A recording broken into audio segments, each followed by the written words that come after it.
So hello everyone, हम CBSE class 10th के 8th chapter trigonometry को डिस्कस कर रहे थे। तो लास्ट लेक्चर में हमने बताया था कि ट्रिग्नोमेट्रिक रेशियोज किसे कहते हैं। ट्रिग्नोमेट्रिक रेशियोज हमें किसी भी राइट एंगल ट्राइंगल के एंगल्स और साइड्स के बीच में रिलेशन देते हैं, राइट। अब इन ट्रिग्नोमेट्रिक रेशियोज के क्या क्या नाम थे? Sine theta, cos theta, tan theta. और साइन थीटा का रेसिप्रोकल आप करते हैं तो आपको मिल जाता है कोसेक थीटा, और कॉस थीटा का रेसिप्रोकल सेक थीटा, और टेन थीटा का रेसिप्रोकल कॉट थीटा। अब ये किसका रेशियो होता है? तो हमने पढ़ा था कि अगर कोई राइट एंगल ट्राइंगल है और हम इस वाले एंगल को ले रहे हैं, बराबर वाली साइड बेस हो जाएगी, opposite side perpendicular, longest side hypotenuse. तो देखिए ये सब जो है किन साइड्स का रेशियो होता है इन तीनों में से। इसके लिए ध्यान रखने के लिए मैंने एक शॉर्ट ट्रिक बताई थी। पंडित बद्री प्रसाद हर हर बोले, तो पहला लेटर जो है इसका ये देखिए, तो P ओवर H का रेशियो साइन थीटा देता है, B ओवर H का रेशियो कॉस थीटा, और P ओवर B का रेशियो टेन थीटा देता है। और इसका आप रेसिप्रोकल कर देंगे तो कोसेक थीटा, इसका रेसिप्रोकल करेंगे तो सेक थीटा, और इसका रेसिप्रोकल करेंगे तो कॉट थीटा मिल जाएगा। तो आपको याद नहीं करना है, सिंपली ये चीज ध्यान में रखनी है, राइट।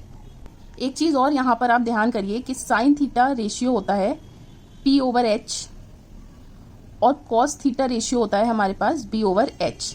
तो अगर हम sine theta over cos theta करें तो हमें क्या मिलेगा? P over H divided by B over H। तो S से H कैंसिल, हमारे पास बचा P ओवर B, और P ओवर B किसका रेशियो होता है? टेन थीटा का। तो देखिए हम यहाँ से ये कह सकते हैं कि टेन थीटा को साइन थीटा और कॉस थीटा के रेशियो के टर्म्स में भी हम एक्सप्रेस कर सकते हैं, राइट।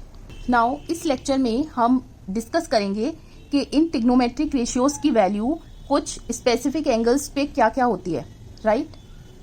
नाउ यहाँ पर क्लास 10th में हमें सिंपली 0 डिग्री से 90 डिग्री तक ही ट्रिग्नोमेट्रिक रेशियोज पढ़ने हैं। 11th-12th में हम 90 डिग्री से बड़ा एंगल पढ़ेंगे। अब यहाँ पर इन ट्रिग्नोमेट्रिक रेशियोज की इस एंगल्स पे क्या वैल्यू होगी, उसके लिए मैं एक शॉर्ट ट्रिक बताऊंगी जिससे आप पूरी टेबल में सारी वैल्यूज इजीली लिख सकते हैं। देखिए शॉर्ट ट्रिक ये कहती है कि sine theta is equal to under root lines below divided by 2। क्या मतलब है इसका? सबसे पहले हम एंगल्स बना देते हैं। अगर हम 0 डिग्री रिप्रेजेंट करना चाह रहे हैं तो वो हॉरिजॉन्टल से पूरा ओवरलैप करेगा, तो ये हो गया 0 डिग्री। उसके बाद हम यहाँ से एंटी क्लॉकवाइज चलेंगे तो 30 डिग्री एंगल हो जाएगा। ये 15 डिग्री ऊपर चलेंगे तो 45 डिग्री एंगल मिल जाएगा। अब देखिए साइन थीटा की वैल्यू हमें लिखनी कैसे है, हम ये चीज फॉलो करेंगे। आपका एंगल क्या है? 0 डिग्री। साइन थीटा क्या है? जितनी भी लाइन 0 डिग्री के नीचे हो, तो 0 डिग्री ये है, 0 डिग्री के नीचे कितनी लाइन्स है? कोई भी लाइन नहीं है, तो that means under root 0 over 2, value is 0। Similarly 30 degree, 30 degree के नीचे कितनी लाइन है? 1, तो under root 1 will be 1 divided by 2। Similarly 45 degree के लिए कितनी लाइन्स नीचे हैं? 2, तो वैल्यू क्या हो जाएगी? Under root 2 divided by 2। Rationalise किया आपने इसे, सो ये और ये कैंसिल हो गया, वैल्यू हो गई 1 बाय रूट 2। सिमिलरली 60 डिग्री के लिए कितनी लाइन्स नीचे हैं? 1 2 3, तो ये हो जाएगा रूट 3 बाय 2। 90 डिग्री के लिए कितनी लाइन्स नीचे हैं? 1 2 3 4, तो ये हो जाएगा under root 4। Under root 4 is 2 divided by 2, that is 1। तो आप इसको ना लिखें, डायरेक्ट वैल्यू लिखें 1। बस इतना ही आपको करना था। अब देखिए कॉस थीटा कैसे लिखेंगे। तो क्या हो जाएगा? यहाँ से आप रिवर्स डायरेक्शन में लिखना शुरू करें। 1 रूट 3 बाई 2, उसके बाद 1 बाई रूट 2, फिर 1 बाई 2, और फिर बचा 0। तो दिस इज कॉस थीटा। तो हमने क्या ऑब्जर्व किया इन दोनों रोज में कि जब एंगल 0 से 90 बढ़ रहा है तो साइन की वैल्यू भी बढ़ रही है, मीन 0 से बढ़ के वो 1 हो गई। बट जब एंगल 0 से 90 बढ़ रहा है तो जो ट्रिग्नोमेट्रिक रेशियो है कॉस थीटा की वैल्यू 1 से कम होकर 0 हो रही है, राइट। अब देखिए टेन थीटा हम कैसे लिखते हैं। टेन थीटा को मैंने आपको बताया था कैसे लिख सकते हैं, sine theta over cos theta. तो दोनों को डिवाइड कर दीजिए, 0 बाय 1 इज 0। इसको आपने डिवाइड किया तो आपको मिलेगा 1 बाई रूट 3, और इन दोनों को डिवाइड करिए तो 1, इसको डिवाइड करिए तो रूट 3, और 1 by 0। 1 by 0 means not defined. Similarly cosec theta क्या होता है? 1 ओवर साइन थीटा, तो रेसिप्रोकल कर दीजिए 1 over 0, that will be not defined. इसका रेसिप्रोकल करिए 2, इसका अंडर रूट 2, इसका 2 बाई रूट 3, और 1 का रेसिप्रोकल 1 ही रहेगा। नाउ सेक थीटा किसका रेसिप्रोकल होता है? कॉस थीटा का। तो इसका रेसिप्रोकल किया 1, इसका 2/√3 √2 2 और इसका reciprocal 1/0 that is not defined. Cot theta क्या होता है? टेन थीटा का रेसिप्रोकल, तो 1/0 दैट इज नॉट डिफाइंड और इसका रेसिप्रोकल √3, 1 का 1, इसका 1/√3 और टेन थीटा 1/0 तो 0/1 हो जाएगा, दैट विल बी 0, राइट। तो हमने क्या देखा कि बस साइन थीटा की वैल्यू हमें लिखनी है, बाकी सारी वैल्यूज हम साइन थीटा से ही लिख सकते हैं। और साइन थीटा की भी वैल्यू आपको याद करने की जरूरत नहीं है, इस शॉर्ट ट्रिक से आप इजीली लिख सकते हैं। तो जब हम क्वेश्चंस करेंगे तो ये वैल्यूज ऑटोमेटिकली हमें याद हो जाएंगी और अगर इन केस एग्जाम में आप भूल जाते हैं तो आप इस शॉर्ट ट्रिक से पूरी टेबल साइड में लिख सकते हैं, राइट। नाउ एक्सरसाइज 8.2 में जो भी क्वेश्चंस गिवन है उसका पर्पस यही है कि आपको इन ट्रिग्नोमेट्रिक रेशियोज की वैल्यू याद हो जाए इन डिफरेंट एंगल्स के लिए।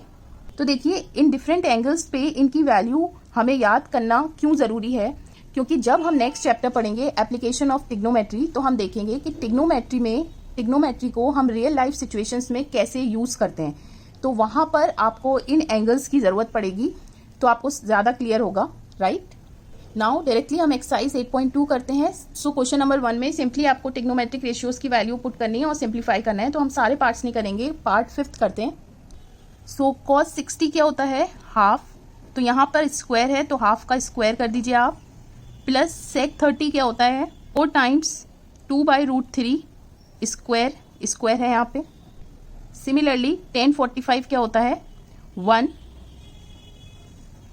स्क्वायर है तो स्क्वायर कर दीजिए और sin 30 half square plus cos 30 √3/2 square. तो एक चीज आपको और बतानी थी, आप टेबल में ऑब्जर्व कीजिए कि जो 45 डिग्री है, 45 डिग्री पे साइन और कॉस दोनों क्या होते हैं? इक्वल होते हैं और tan क्या हो जाता है? 1 हो जाता है, क्योंकि इन दोनों का रेशियो होगा, राइट। अब बस इसे सिंप्लीफाई कर दिए, ये हो गया 5 × 1/4 plus 4 × 4/3 minus 1 divided by 1/4 plus 3/4।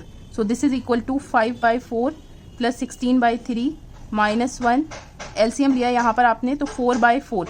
So this is equal to, numerator में एलसीएम लिया तो 15 प्लस 64 माइनस 12/12 और डिनोमिनेटर 1 हो गया था। So this is equal to 67/12।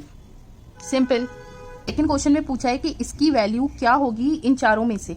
तो देखिए tan 30 क्या होता है? 1/√3 डिवाइडेड बाय 1 प्लस 1/√3 स्क्वायर, क्योंकि यहाँ स्क्वायरिंग है। तो ये हो गया 2/√3, रेसिप्रोकल किया तो 3 divided by 3 plus 1 4। So this is this, और रैशनलाइज किया 3/2 इंटू √3 डिवाइडेड बाय √3 1/√3। सो ये कैंसिल, वैल्यू आ गई √3/2।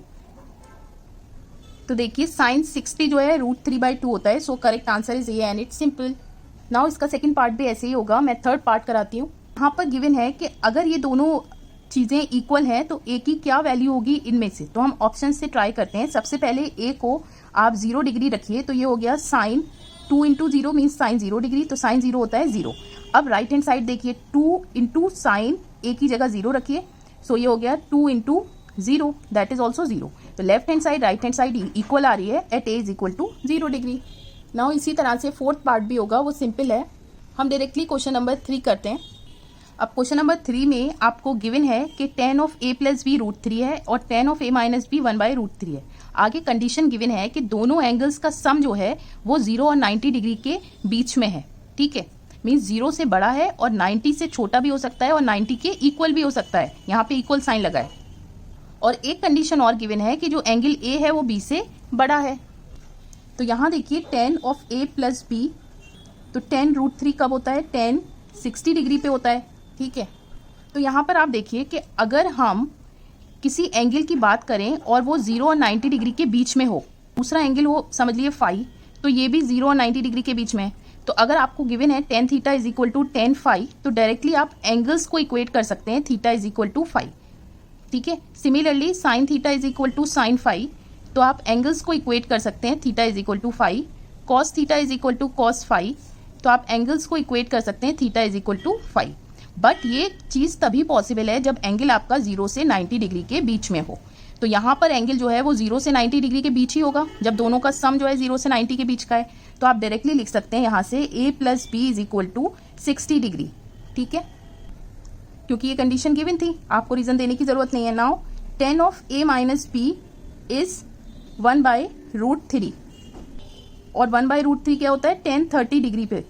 तो हम दोनों एंगल्स को इक्वेट कर सकते हैं, a minus b is 30 degree. तो दिस इज इक्वेशन 2। अब दोनों इक्वेशंस को आप सॉल्व कर दीजिए।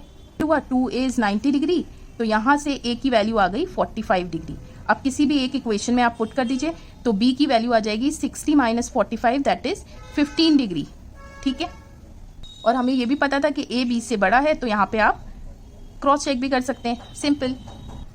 नाउ पार्ट फर्स्ट लेते हैं। आपको गिवन है कि sine of a plus B, क्या sine of a plus sine of b के बराबर होता है? तो आप वैल्यूज ले लिए a और b की। कुछ a की वैल्यू मैं 30 डिग्री कह देती हूँ और b की वैल्यू 60 डिग्री। तो sine of a plus b हो गया 30 plus 60 that is sine 90 degree. और साइन 90 डिग्री क्या होता है, 1 होता है, ठीक है। अब आप राइट हैंड साइड देखिए, तो sine 30 degree plus sine 60 degree. तो साइन 30 डिग्री क्या होता है, 1/2 प्लस √3/2। तो ये इक्वल नहीं है, so this is false. Similarly value of sine theta increases as theta increases. जैसे जैसे थीटा इंक्रीज होता है, साइन थीटा की वैल्यू क्या होती है, वो इंक्रीज होती है 0 से 1 तक। ये हमने टेबल में देखा था, सो दिस इज ट्रू। लेकिन यहाँ पर सिर्फ हम 0 से 90 डिग्री की बात कर रहे हैं पूरे चैप्टर में, तो ये सिर्फ 0 से 90 डिग्री के लिए ही ट्रू है, राइट। नाउ थर्ड है value of cos theta increases as theta increases. तो देखिए टेबल में हमने क्या देखा था कि जैसे जैसे थीटा की वैल्यू 0 से 90 जा रही है, कॉस थीटा की वैल्यू कम हो रही थी, 0 से 1 कम हो रही थी। So this is false. तो हमने टेबल में बताया अभी तक कॉस थीटा की वैल्यू कैसे लिखते हैं, रिवर्स डायरेक्शन में लिखना शुरू करते हैं। अगर ये 0 से 1 जा रही है तो वो 1 से 0 होगी, मीन्स डिक्रीज होगी। नाउ साइन थीटा और कॉस थीटा बराबर होते हैं थीटा की हर वैल्यू पे, फॉल्स, क्योंकि ये सिर्फ पॉसिबल है theta is equal to 45 degree जिसपे दोनों की वैल्यू होती है 1/√2। Cot is not defined for a is equal to 0 degree. Yes, आप टेबल में देखेंगे तो आप यही देखेंगे कि theta is equal to 0 degree पे नॉट डिफाइंड होता है। सो इस वीडियो में बस इतना ही। नेक्स्ट वीडियो में हम डिस्कस करेंगे trigonometric ratios of complementary angles. तो देखिए, आई होप कि आपको ये समझ आया होगा कि डिफरेंट एंगल्स के लिए ट्रिग्नोमेट्रिक रेशियोज की वैल्यूज हम कैसे ध्यान में रखें। और अगर ये वीडियो अच्छी लगी तो प्लीज़ वीडियो को लाइक कीजिए, शेयर कीजिए और चैनल को सब्सक्राइब कीजिए to stay in touch with more such updates. Till then take care, stay safe.